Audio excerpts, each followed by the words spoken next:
is Tortimer the Great. Welcome back to another exciting episode of Hexath'locke Season 6. Today's actually going to be a fun episode. Nothing really exciting happening in the game, more or less, but we do have a couple of fun things to talk about, and I have something really exciting to, unbelievably exciting to show you guys as well. I was hoping to tack this on to the end of last episode, but the footage that I recorded ended up corrupting as I was copying it off my phone or whatever, and so I wasn't able to tack it on. But this happened just moments after last episode, and so I guess the best way probably to show you what I'm talking about is to show you. There we go. Is to show you. We are up against Flabebe with a new member of our team, Ray, the shiny Hoenn. Now, for those of you guys who maybe have not been watching a whole lot, I'm not sure if I really covered this in great detail at the very beginning. In fact, I'm sure I didn't cover it in great detail, but I have a feeling I mentioned it at the very least. But in this run, from the very beginning, we've always had a couple of extra clauses tacked on to our Nuzlocke and Hexath'locke variant, including the dupes clause, which is given, if we see a duplicate Pokemon, we get 2 chances to find a non-duplicate, things like that, as well as the shiny clause. And the shiny clause is something that's come into effect a couple of times throughout the course of this series. In Season 2, when we were running through Ruby and Hoenn, we ended up finding Geneva. She was a shiny Lanoon. We found her kind of up by Fortree City, I think, was kind of where it was. And so we found her. And so the way the shiny clause works, we also found Margarine/Boss in Season 3, which was a shiny Caterpie, who then became a shiny Butterfree. But the way the shiny clause works, at least in the way that I am interpreting it, and have always interpreted it, was if you find a shiny Pokemon, you're allowed to catch it. Whether it's the first encounter or not, you can catch a shiny, but it must go on your team. And so, as such, if you find like we find a shiny Caterpie, and it's like, well, I didn't really need a shiny Caterpie. Thankfully, Butterfree is very useful, but shiny Lanoon, not really the most useful. But Lanoon, maybe not the most useful Pokemon, sort of thing. But you have to put it on your team if you catch it. So up on Route 6, up by the Parfum Palace where we were last time, where we caught Oleander the Oddish. I was just doing a little bit of grinding. I was doing a little bit of grinding. But I also the first thing I came across up there was an Esper. After the episode, I turned off the episode or whatever, and I was playing a little bit more, and first thing comes up is Esper. I'm like, oh, that would have been really cool to get an Esper. And obviously, Olarin's going to end up being a Psychic type here soon, so it's not going to matter a whole lot. But I was like, what else is up here? And so I just keep grinding, and literally the 4th thing I encounter on this route is a shiny Hoenn. I wasn't doing like hours of grinding. So Ray was the first Hoenn I even found on the route. Like, I found a non-shiny a little bit later, and like a couple encounters after that, but first Hoenn I see on the route is a shiny. And so I caught her. I just went to town and I caught her. Ray, obviously, now it's a red blade. Obviously, Ray is a reference to the character Ray in Star Wars: The Force Awakens. She's a Jedi, so the red blade maybe isn't the most appropriate, but it seemed for a female sword Pokemon seemed to be the best thing I could come up with. So Ray, the shiny Hoenn, is now on our team, which is amazing. I can't even, like, the words, like, I was stunned when she popped up. So that was pretty cool. And she's going to be on the team. But yeah, oh, wow, she's, this guy knows Ember, huh? Well, that's not ideal. Let's go ahead and switch in that effect. We've seen a fair bit of Ray here. Let's, in fact, Wash is 1 level from evolving, so let's get Wash out here. See if we can't get him some experience points. But yeah, so our team is rounded out now. You guys will see down there in the sidebar that Ray is now included there. Oh no, Wash. Gosh darn it. That's not going to be useful. Do I have any burn? Status restore. Paralyze, Antidote, what's Pecha do? Poisoning. Gosh darn it. Okay, what's this, Smurgle? Okay, so Wash can't really do much now that he's burned. I guess Sherlock. Let's bring Sherlock out. Everybody's getting experience today. But yeah, so I actually recorded me catching Ray. I was just, chilling, doing a little bit of grinding, and then all of a sudden she popped up, and I was like, okay, crap, we gotta get this recorded. So I recorded catching her and everything, so that you guys would know it was totally legitimate. But I mean, obviously, there's no way to fake. I don't think there's any way to fake Pokemon at this point, like hack in or like, I don't think that exists. But so I don't know if there's a way for it to be non-legitimate, but. I did record catching her. I was going to tack it on to the land of last week's episode, but unfortunately, it didn't happen. It corrupted, unfortunately. But yeah, so Ray's on the team, which I'm super excited about. I actually was, a little while ago, as I was kind of seeing how the team makeup was kind of coming along, I was kind of like, who would be, if we came, because I really want to get some more Gen 6 Pokemon on the team, and so I was like, who would actually be a good fit? Who would kind of, like, type-wise would we be interested in maybe getting? And then we ended up, I decided, well, we've got maybe some fossil Pokemon coming up here in a little bit that might be interesting. Oh, yeah, Sherlock grown to level 18. Let's see, Wash gaining 300 experience, Ray gaining 300 experience, grown to level 16. I think we caught Ray at level 14, maybe? Maybe 13? I think it was level 13, actually, now that I'm thinking about it. But yeah, so I was even thinking, I've used Aegislash a little bit in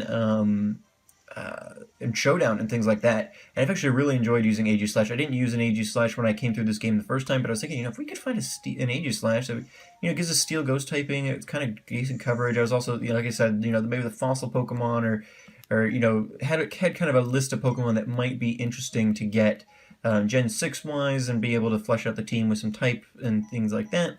And Aegislash was on that list, so when Ray pops up, I was just like, my heart like stopped. I was just like, oh my gosh! So Shiny Claws for the third and, well, I can't say final time because it's not a one-time use sort of thing necessarily, but Shiny Claws has been, for a third time in this series, activated, and we now have our Shiny Hoenn. So she's going to be a great addition to the team. I'm super excited about that. Let's see, we battled that person. Oop. Double battle here or something. But yeah, so there we go. We've got, we now have our team fully fleshed out. We kind of had that final slot open. I think I was carrying around, Kylo, or which I guess is kind of funny, our Farfetch'd, and, I just go like, I'm like, oh wow, these people have a shiny Hoenn too! Not paying attention. Okay, alright, so I want to throw up the Swords Dance on Ray, and I want to throw the Sweet Kiss on one of the Smeargles. Okay, Sherlock's okay. Ray's okay. Get that Sweet Kiss. Okay, so can't be confused. We set up the Swords Dance. Alright, so it can't be confused, but I'm betting we can put it to sleep at least. So let's go ahead and do that. I'm going to set up another Swords Dance on Ray, because Ray's only real attack. She's got Pursuit, Fury Cutter, Tackle, and then Swords Dance. So none of her moves are really all that spectacular. Let's go ahead and Yawn on Smeargle then. Metal Claw. Okay, relax. Alright, so we can't switch anybody out. Well, we can't switch Ray out at least. But we're going to start attacking here in a second. But we gotta make sure we're watching HPs all up in here. But yeah, so finally full team, which is exciting. Alright, we're going to throw the Tackle up on that Smeargle, I guess. We're going to throw the Yawn on this Smeargle. Okay, Sherlock's beefy enough, hanging in there. Ray taking those like a champ. So yeah, it'll be good. We got a lot of good bulky Pokemon on this team. We've got between Leonardo and now Hoenn and ooh baby, one-shotting after those two Sword Dances there. That works out pretty nicely. And Sherlock, so we got lots of good bulk, which is gonna be good. And plus, obviously we also have good attack as well. It's gonna be good. I think I'm really loving how the team is coming together, especially now with Ray here. It's pretty awesome. I'm so upset that you guys didn't get a chance to see me catch her. It was a fun little clip, and so I'm mad. I'm mad at the way that I have to record this stuff in order for it to like have the ability to corrupt and things like that. I've never had that happen before, but still, it's one of those things. It's like, man, you defeated artist family Mona and Pierre, or Pablo. Okay, so there we go. All right, so let's see. Sherlock grew to level 19, so Sherlock's a little OP. Let's go ahead and switch. I'm going to switch Wash up front. I'm going to switch Ray into the second slot. Ray's actually the first female on the team, too. So, first female protagonist in the Star Wars universe, and obviously Princess Leia wasn't the protagonist. That was Luke's movies. But now first female team member of Season 6. So there we go. Dork, do you know about this building? It's called the Battle Johto, and it's famous for being a place where trainers gather to improve their skills. If I learn more about Pokemon, I'm sure I'll be able to defeat Kalos' 8 gym leaders. Cool story, bro. But yeah, so there we go. Let's battle this guy. I'm sure he's got a Smeargle too. They're pretty common on this route. And see if we can get Wash to evolve. Let's see, he got 300 experience points the last time we used him. Let's see how much room we've got potentially to play with here. Oh, we're so close to a Pidgeot! Okay, great. I did throw Return on Wash last episode, maybe? Or maybe... No, you're okay, buddy. Powdered Snow... Okay, Wash took that, no problem. Okay, no big deal. Okay, Return looks good. Let's do another one of those. I trust Wash can... Okay, and outspeed even. Perfect. Okay, so here we go. And then we're going to get a Pidgeotto right here, which is going to be fantastic. Wash go to level 18? I believe it's level 18. I have not confirmed that by looking it up, but I'm pretty sure that I remember that Pidgeotto evolves at level... Or Pidgey evolves at level 18. Yes, I see it. Woo! What? Wash is evolving! He's like a leaf on the wind. Alright, so, Wash is evolving. Sherlock, we still need to get to evolve, but he's doing fine as is for now, so not super worried about it. What I want to talk to you guys about, though, now that we've kind of gotten over adding the... Oh my gosh, Pidgeotto looks amazing! Wash, you're so pretty! Congratulations, Wash. I mean, you're so cool! Wash is a dude. One of the things that I do want to talk about today is you guys, as Pokemon fans, are probably aware that last week... Alright, so Wash is amazing. Actually, I want to use Wash in a battle real quick before we switch somebody else back up. So let's go ahead and... Well, no, we'll continue on. I'm sure there's more trainers and stuff. Oh, Serena. Oh, is this going to be our first battle with Serena, potentially? You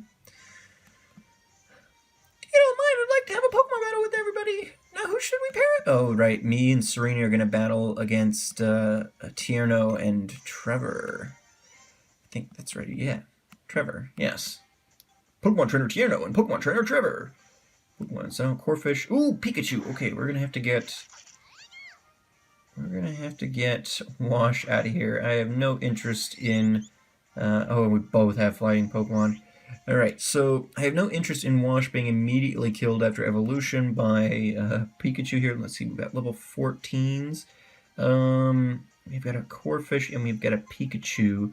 Let's go ahead and bring Klungar out. Trust Klungar.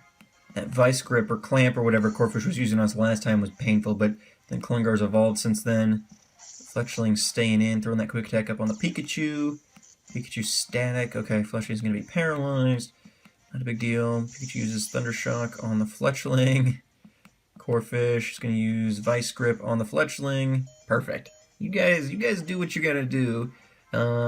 Okay, so I have Venusaur now. I added Venusaur to Venusaur. I found that TM, I think probably after last episode, kind of a long Route 6 I found Venusaur. So I got that on Klungar now. Let's go ahead and just Vine Whip the Corphish. I'm not worried about the Pikachu in the slightest. Klungar can... Look at that. Oh no! A full 6 HP! Okay, so Klungar's going to get the Vine Whip going on Corphish. About half. Perfect.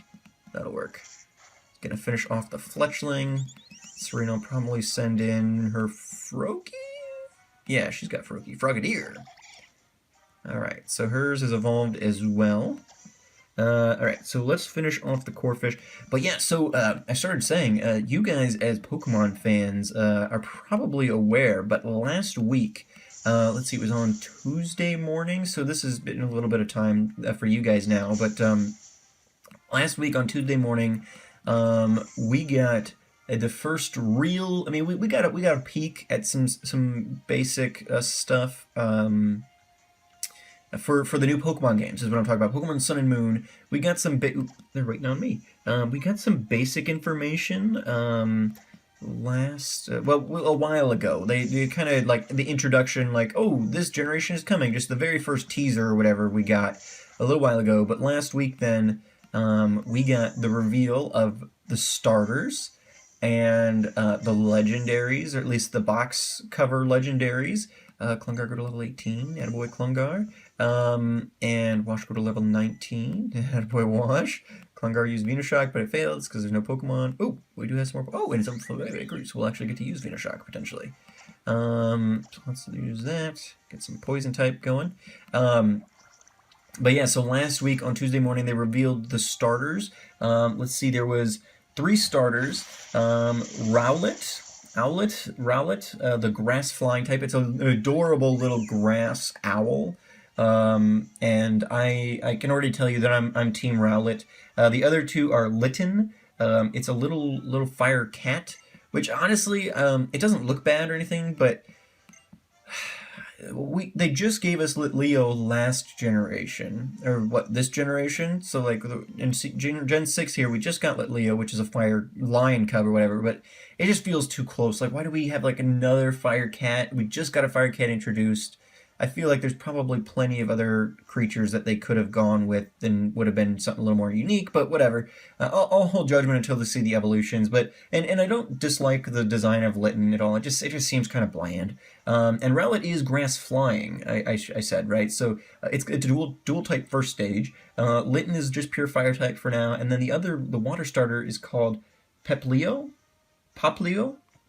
which is it looks like a little sea lion sort of thing, which again is a bit disappointing, because honestly it's like, well, I mean, we've got Seal, we've got Sfeel, and I don't know, we may even have like other Seal Pokemon. We've got like at least 2 families of Seal Pokemon already, if not more. I can't think of anybody else off the top of my head, but it wouldn't be super shocking to me if we had another version even. Let's see, where are we? We're still on Route 7. Okay. So we don't have another catch-up here. Yeah, so the other 2, I don't hate the designs or anything. I don't love them either, but Rowlet, the little grass-flying owl, definitely Team Rowlet at this point. And it pretty much had the same... I liked the legendaries for... I've actually liked the grass starters a lot more than any of the other starters as of late. I guess, I don't really remember... There's 2 caves here, and I don't remember which one we're supposed to go in or not. So let's do this one first. Connecting cave, Zubat Roost. Let me double check and make sure that on the map this is like a different area. Connecting cave. Yeah, okay. So we could potentially get a catch in here. Let me see who we've got up front. I think it's still Wash, right? Yeah, so Wash is up front. Let's go ahead and switch Klungar since we're hoping to do a catch. Okay. But yeah, so like Snivy was really the only Gen 5 starter that I really liked at all. I did Snivy my first time through. The other 2 I just like, no thank you. I did eventually do runs with them, but yeah, not really sold on them a whole lot. Going into it at least. I was pretty disappointed by the Gen 5 starters overall. But I mean, I love Bulbasaur. Squirtle was obviously always my favorite. In Gen 2, Totodile was my favorite, but I did really like Chikorita as well. Probably partially because of the depiction in the anime and things like that. They did a good job with that line. Trico was one of my favorite. I think Trico was my favorite of Gen 3. I kind of like all 3 of the Gen... Like, some of these are so long ago that I do... will I switch Pokemon? Yeah, we'll switch. And we'll bring in Leonardo for Litleo. But I, really liked Trico. Gen 4, obviously, Turtwig was my absolute favorite. Let's see, really, I didn't care a whole lot for either of the other Gen 4 ones. I mean, I didn't hate them, but I never really, fell in love with the other Gen 4 starters either. It was always Turtwig for me. I mean, I eventually did runs with them because I just do that. But yeah, so then obviously Gen 5, Snivy I liked. Gen 6 came out, and I liked both Fennekin and Froakie, but it was always Chespin for me right from the very start. I didn't even see who they were sending out. I'm going to send out Olerin, assuming the type Trinity. Yeah, so I tend to lean more towards the... Oh, it's a Pikachu. Well, whichever. Olerin can handle that too.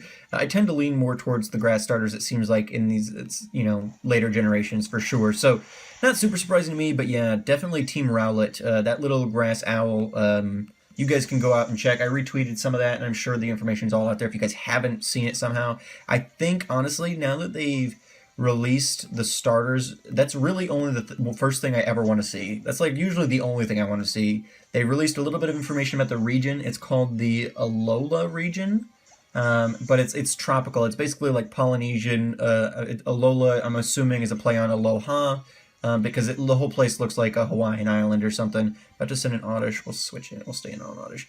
Oh, we could have brought Wash out. Wash could have handled it. In fact, let's do that. Because Olerin's level 19 now. I guess Wash is level 19 now too. Ray doesn't really have a whole lot that he could... Well, no, Ray could do it, actually. We've got Fury Cutter, and this Oddish is low enough. I'm not super worried about it. But it's the Alola region, and it looks very Polynesian, very, tropical, and things like that. So I think it's going to be based, Polynesian-type stuff, whether that's Hawaii or whichever. Yeah, Pokemon Sun and Moon, they released the legendaries. I've already decided that I'm going to do Sun, because I usually do the red ones. It seems like we have a lot of red and blue generations, and so I had red, and then I had ruby. I had red and then gold, and gold was kind of the reddish of the bunch there. And then we had ruby and sapphire. I had ruby. And then I got FireRed, and then I had Pearl, the pinkish one. So I've always kind of, I guess X and Y, I shook that up and I took X as opposed to Y, obviously, because we're playing Pokemon X. I already decided I'm going to do Sun, and I've already put it in my schedule. Ooh. My screen fell there for a second. I apologize for that. I already put it in my schedule. I have a couple of runs already planned, Pokemon runs for when this one finishes, and they just said holiday next year, so I didn't really have it in my schedule previously, but now that we've got a release date, which it is, I don't even think I said it's November 18th of this year. November 18th of this year, we will be getting a new Pokemon game, which is exciting. I'm really excited about it. Everything I've seen so far looks cool. I'm not super stoked about all the starters, but I don't need to be super stoked about all the starters because honestly, there's one that I think looks really amazing. I'm really looking forward to using Rowlet. And we'll see how the evolutions go and things like that as well. Okay, so we're trapped here now. We'll see how the evolutions and stuff go. Ooh, is this our first encounter? I think it is. Wild Medicham. Ooh, I don't know if I want to leave Ray out here for this. No, I don't. I guess Klungar. But yeah, so I've already got it in my schedule. So I think it comes out on a Friday the 18th. And so that Pokemonday, it kind of works out. The run I'm planning for right after the Hexath'locke wraps up. I've got a fun run planned for that I'm really looking forward to doing with you guys. And then once that one, I kind of estimated about how long that one will end up being. And that one, based on my estimation, actually wraps up just about 2 weeks before the Pokemon Sun and Moon comes out. So I've got that on my schedule already. I plugged it in. That's happening. Pokemon Sun and Moon. That'll be a lot of fun. I'm really looking forward to it. We'll probably end up recording it just like we are here, so it won't be the best quality, unfortunately, but I just can't justify buying a capture card. It's way too expensive. It's way too expensive, and I won't do it. I think potentially, because I'm so nervous, as soon as I pay for one, they're going to announce the next generation of DS. So I want to wait and just kind of hang on, and maybe when the next generation is announced, if I'm still kind of full swing... Oh shoot. Okay, Hunger took that, no problem. Go to sleep, little Meditite. I think if we're still kind of full swing in this YouTube stuff when the next generation is announced, Then once those capture cards start coming online, I might get on a list. I know that's going to take forever because every YouTuber and their brother is going to be, you know, the one guy who makes them is going to be, you know, have a list years long. So we'll see how it goes. But I don't know. At this point, I'm way too nervous that as soon as I buy one, they're going to, you know, announce the next generation of handheld consoles, and I'm going to have to be like, oh, well, I just paid $600 or whatever for this stupid thing that now is going to be obsolete the next time a game comes out and things like that. So we're going to hold off and we'll do it like this. I think it's worked out okay. I mean, obviously, I know it's not the best quality. I get that, but I think it works out for the purposes of what we're doing. All right, so Metatite. That's fine with. But yeah, so super excited about those. Now that I've got the starter, I think I'm going to try to avoid all... That should be enough. We should be okay. Okay. But you better be caught this time, Metatite, because I don't think we got a whole lot of other stuff. So we got... Yeah. Just try Pokeball. That should be good enough. It's asleep and almost dead. Yeah, so I'm probably going to try and avoid pretty much all other spoilers. Really, the only thing I ever want to know is the starters. That's the only information I need to get going, and so I'm going to pretty much try and avoid all other... I'm actually going to unfollow, like, Cerebi and things like that on Twitter, because I just don't want to be spoiled. Because now that I know the starters, that's all the information I really ever need going into a generation, and pretty much give a nickname to Metatite. It's a female fighter, psychic, another fighter. I'm gonna name her Cora. The psychic part doesn't really work, although she's got the avatar state and she can talk to dead people or something. I don't know, but we'll go ahead and do that for now because I don't have anything better. Cora's been Treasure Box 1. Okay, well, I don't really like the Metatite line, but she'll be a useful enough member of the team when the time comes. If the time comes, which I hope it doesn't, but if we ever need to use her, she'll be there. And they're a decent Pokemon at least, hopefully, so we'll see how that goes. Nuzlocke's are about using Pokemon you don't really normally use. But anyway, guys, check out the Pokemon Sun and Moon stuff if you want. Hopefully, if you guys are trying to avoid spoilers, hopefully that's not too spoilery. I didn't even show you pictures and stuff.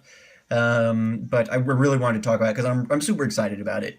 I mean, I know that there's faults and that the Pokemon series has kind of gone in directions that, you know, is much more hand-holdy and less, you know, just kind of free-form and fun sort of thing, but I don't know.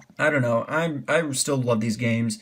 I really love playing through Gen 6. I'm really excited to play through Gen 7 in Pokemon Sun and Moon when the time comes here. So yeah, thank you guys so much for watching. I think I'm gonna call it. We'll defeat this Whismur here or whatever, but then I think we'll probably call it a day because we're just kind of. I think this is just pass. I don't think there's anything especially interesting happening here. See, this is level 14. Let's go to Single Tackle does before we bother setting up all this stuff. And so since we're just doing root stuff, I kind of got out what I wanted to get out, and the episode's getting long, and I don't know how much space my phone's gonna have, so I'm gonna have to call it here soon. But I think I showed you guys Ray here. She's amazing. I'm super excited to have her on the team. Really, I couldn't be more thrilled with a potential shiny. Like, that's like the best shiny I could have possibly gotten. I can't think of another Pokemon in this region that I would have potentially wanted to use the shiny claws on. And I didn't even know that route had Honedge on it until that shiny Honedge popped up and all of that. So thank you guys so much for watching. I've been Tortimer the Great, and you guys have been great. Make sure to leave those likes, comments, subscriptions for me, guys. Let me know what your thoughts are on Sun and Moon, and if you picked a starter, let me know what you're going to be using. But I'm super stoked. I hope you guys are too. Let's continue this discussion down in the comments down below, and I'll see you guys all back here next time on the Hexath'locke. Alrighty, guys. Have a good one.